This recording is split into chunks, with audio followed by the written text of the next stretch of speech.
The Jubilee line 3 miles an hour faster. We have delays on the tube now down by 40%. Air conditioning coming in even on the deep tube. Crossrail, on time, on budget. A monumental feat of British engineering. And next year, under a Conservative mayor, we will begin the first extension of the tube for 25 years as we take the Northern Line through to Battersea. The first time anyone has put together enough private finance to build a railway in London since the days of Margaret Thatcher. And thanks also to George. George is underwriting it, but it's being raised privately. If you pull my toenails out, folks, I would confess to you that post-Olympic London is by most measures the most popular and most successful city on earth. We had 16.9 million tourist visitors last year, knocking Paris off the #1 spot. We're building a superb, bosky garden bridge in the middle of the city, doing fantastic things in the Olympic Park. I could go on, but I won't, because the gist is that London is going gangbusters. And my point to you today is that if someone tells you that that means London is somehow different from the rest of the country, and above all, if they try to imply that what happens in London is irrelevant to the economic fortunes of our nation, then I would respectfully tell them that they are talking through the back of their neck. Because at this conference, we can say with pride that London remains not just the capital of England, but thanks to the wisdom of a clear majority of Scots, it is the capital of Britain and the capital of the United Kingdom, and will remain so.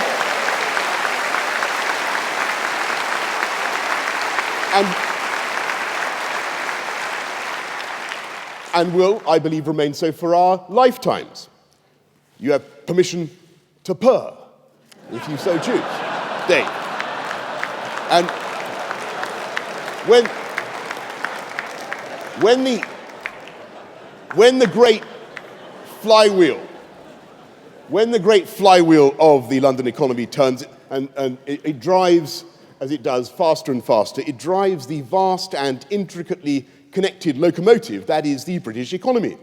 And you've heard in the past how I've talked about the impact of London transport contracts on the rest of the economy, investing billions in Lubers from Liverpool, long-haired Lubers presumably, buses from Ballymena, the congestion charge office, as I said, in Coventry, sending me irritating letters asking me for money and signed by the Mayor of London. You've heard me point out, as I did during the recent campaign, there would be no financial services industry in Edinburgh if it was not for London. And now, let me give you a yet more concrete, a yet more substantial, solid and tangible example.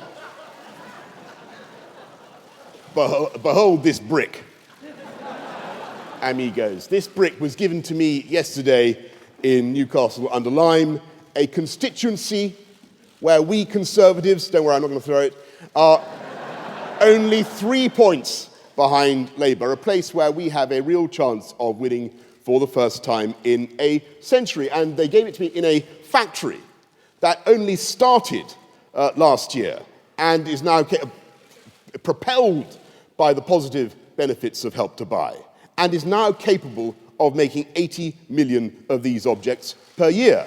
And if you want to know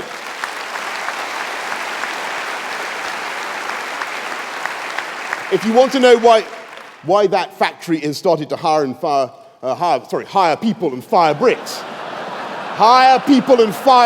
I should say, in huge numbers, look at the skyline of London, writhing and sprouting with extraordinary growth, like a speeded-up David Attenborough nature film about the return of spring to the Canadian tundra. And that was why Ed Miliband was silent on the key issue facing our country. That was why his subconscious got to him and implored him not to mention the economy. Because the difference between us and Labour is that they talk and we do. As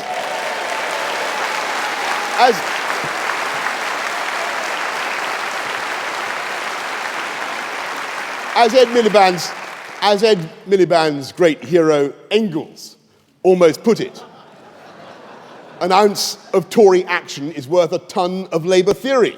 And look at the contrast. What is the real answer to our housing problem? Is it to put a new tax on housing, hammering those who find themselves living in a property whose value inflates through no fault of their own, punishing those who've worked hard for years to pay their mortgages, and those who hope to pass on something to their children? Is that the right way forward for our country? Or is it to do what all great conservative administrations have done over the last 100 years, and to build homes that people need, and to help them onto the property ladder? And I'm proud to say, in London, it's not just that we've been able to build more affordable homes in the recession than Labour ever did in the boom, and we'll get up to 100,000 over this mayoralty. We're building more wonderful family-sized homes as well, places with gardens, places with decent room size. And I look at the 38 post-industrial brownfield opportunity areas that we have across the city, and I see space to build hundreds of thousands, 400,000 perhaps more in our city without getting anywhere near the green belt. And I want those homes marketed first and sold first to people from this country and people from London, and not necessarily to oligarchs from the planet Zog. Though I am very far. I can see my housing advisor, I want to reassure you, I'm very far from Zogist. And most of my ancestors turn out to have come from Zog. So I'm generally in favour of foreign investment. But that is the challenge, to build more homes. And one way or another, we will need 1 billion. Over the next 10 years, we will need 1 billion of these bricks. So, brick. You will not be alone, brick from Newsom. This brick will not be alone when it comes to London. And that is a lot of work. That is a lot of work for factories in the Midlands, and then there's the wainscoting, there's the pipes, there's the bathrooms, the whole caboodle. And in most cases, those businesses, of course, are not just supporting the London economy. The businesses I see around Britain are exporting around the world. And yeah, they let me out of London sometimes, folks, in the last few months. And I've been around a bit, and I've seen a tie factory in Darwin, where they're taking on more workers to satisfy the demand for cummerbunds in China. The cummerbund always having been an essential bit of Chinese communist apparel. I've seen a shears factory, I kid you not, a shears factory in Gloucestershire that exports camel clippers to Mongolia. I'm not making this up. And a chili factory in Wiltshire that is making unbelievable million Scoville chilies, and that is now working with the Indian government to supply weapons strength chilies from Wiltshire for crowd control and managing riots. Isn't that amazing? Now, after that, I've tried that stuff. After you've tried that stuff, after they try, they'll be, believe me, Teresa, they'll be begging for water cannon after that stuff. Everywhere I go, I see new ideas in this country. I see new businesses starting up and a new confidence. And what is the best way? What's the best way to support those startups? What's the best way of giving hope, not just to kids coming onto the job market, but people in their 40s and 50s who've been hit by the recession, people who may be coming onto the job market in their 40s and 50s, like me. Is it more regulation? Is that the answer? Is it more regulation? Is it higher income taxes, as Balls wants, for anyone earning more than £26,000? One of those Labour policies that Ed Miliband mysteriously wiped from his databanks as he stood up to speak. Do you think, when you listen to them last week, do you think for 1 second that Labour is going to help those companies that I've talked about to grow, or to take on more staff, or to be more ambitious or more confident? Of course they won't. For 200 years, our party, the Conservative Party, has been a party that believes in social justice, in managing and mitigating the worst effects of the free market. We believe that you've got to go that way, but we believe the best answer to inequality is opportunity. We believe in encouraging success, not punishing it. We believe in wealth creation, not constant levelling down. And we believe that for all its defects, the free market is the best means we have yet found for satisfying the wants of humanity. And that's why all our policies are aimed at getting people into work, creating 250,000 apprenticeships, as we are doing in London, or as we will have done by the time my mayoralty is up, now aiming, for 3 million across the country. I'm getting a nod from the Prime Minister there, 3 million across the country. And when people work hard, and they get up early, and they do the 24/7 jobs that make London the capital of the world, we Conservatives believe that they should be decently paid. And that's why I'm so proud of what we have done with the London living wage. Now paid by 400... It's now paid by about 408 firms. That's a 1,200% increase on what Labour ever achieved when they were in office, putting tens of millions, almost £100 million into the pockets of the poorest families in London. Not by compulsion, not by legislation, not by coercion, not by negotiation with Len McCluskey, but by simply showing companies that it's the right thing to do, not just for their employees, but for those companies themselves. Because, believe me, that investment in their people shows up in the bottom line, in lower HR bills, in less absenteeism, in higher productivity, loyalty, commitment. And that is the Conservative approach. Cutting taxes wherever we can. Managing our responsibilities, as we've done in London, by the way, cutting our share of the precept by 20%. Governing economically and responsibly to let people on low incomes keep more of what they earn, as this government has done. Reducing the burdens on business that employ the people that create the wealth we need. And the last thing we need is more regulation from Brussels, folks, isn't it?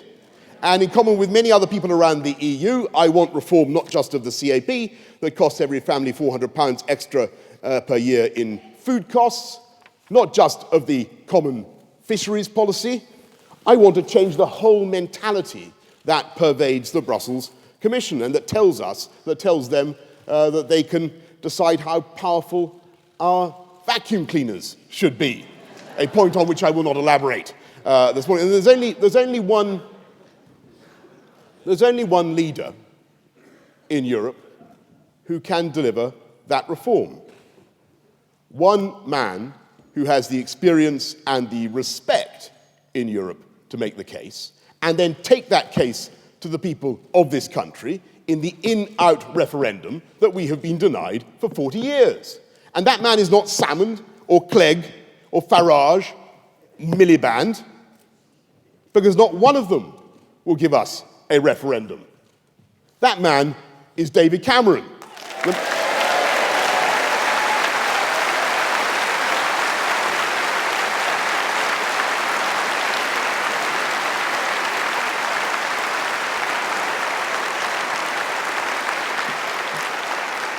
The man who has the natural authority around that table in Brussels that goes with the leadership of the fastest growing economy. And that's the man who's going to lead our country into 2015 and beyond, my friends. And that's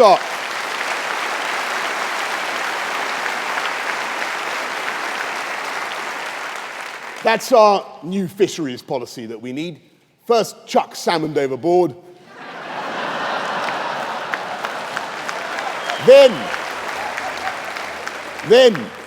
Then eat the kippers for breakfast.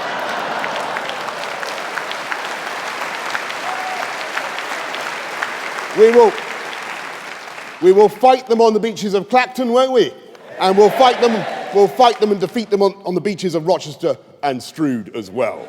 And while we are on the subject of constitutional common sense, I want to end the nonsense, and I'm sure you all want to end the nonsense that allows Labour MPs to sit in Parliament and to vote on English matters when English MPs have absolutely no corresponding say over such matters in Scotland. And indeed, those Scottish MPs have no say over those matters insofar as they might affect their own constituents. Folks, and only David Cameron is pledged to sort out that anomaly. My friends, I see an amazing future for this country. I was just looking at the way the London economy is developing. We now export more music to America than we import, which is incredible when you consider the relative sizes of our economies. The great music trade is predominantly westward, across the Atlantic, which is presumably why we have a band called One Direction. I thought there's a joke there somewhere anyway. I don't know if you saw the film, a wonderful film with George Clooney and Sandra Bullock called Gravity. And you see they're cowering as the interstellar projectiles wang past them like a couple of pensioners sheltering from Ed Miliband's new property taxes. Those asteroids, where did those asteroids come from? They didn't come from outer space. Each and every one of them manufactured in Soho.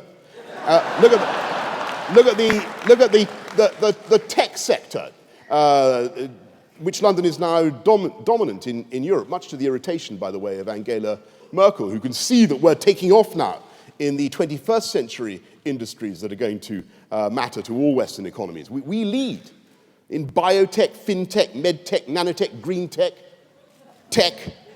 and all types of tech. And that effect, that cluster of energy and enterprise in London has now long since spread over the last few years. You can see it all over the country. It's spreading to Birmingham, to Manchester, Leeds, every other great city, just as the canal that I ran, or rather tottered along this morning, is part of the same great interconnected body of water that flows right past my house in Islington. Fancy that. Exactly the same. We're all joined up. And that is the strength and the diversity of the London economy, shared with the rest of the UK. And it's not, by the way, just in tech and media and culture and creativity. It's also in manufacturing. I think I'm right in saying, and we are on the verge of, this is why Angela Merkel is so worried about our tech success, because we're on the verge of doing well in the old panel, in the old metal bashing industries as well. We're on the verge of becoming, I think, the second biggest car manufacturer in Europe. Astounding thing to have achieved for this country when you consider where we were in the 1970s. And let me conclude by saying that if you go out for an evening in Las Vegas, if you're lucky to go out for an evening in Las Vegas, as so many bright young English people, British people do, and have a wonderful time, and you miss the last, you somehow or other you can't quite, you lose your bearings somehow or other, and you wake up with a thundering hangover, as can happen in Las Vegas, and you find yourself sheltering under the awning of a bus stop. Suppose you miss the last limo and you have to catch a bus, which is possible in Las Vegas. Do you know, the chances are that that bus stop will be made in London. And that bus stop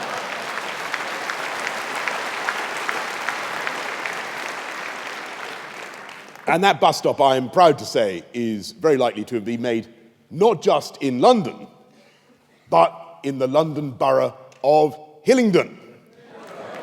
A borough I hope very much to represent in Parliament next year. And I want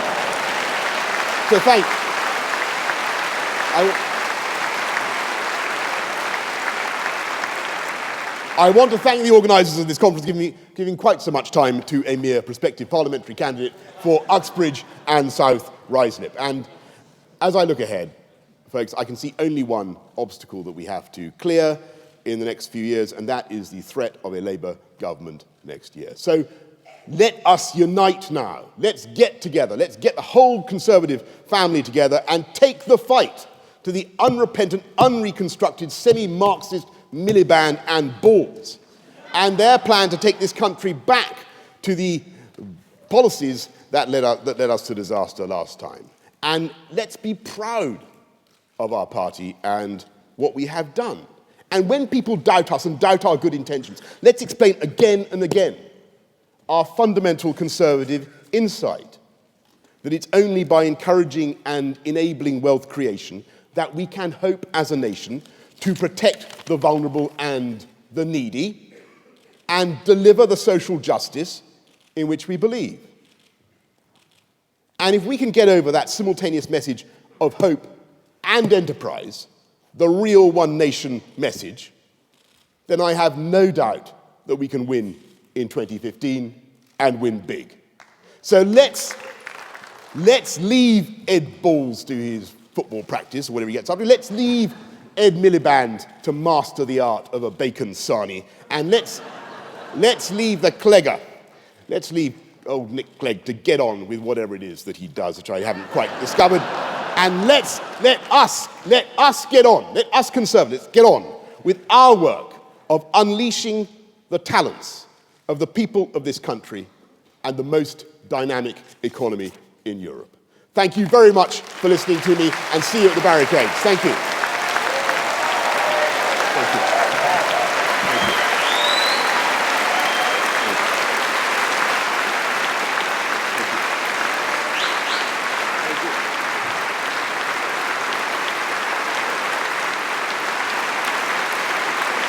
Thank you.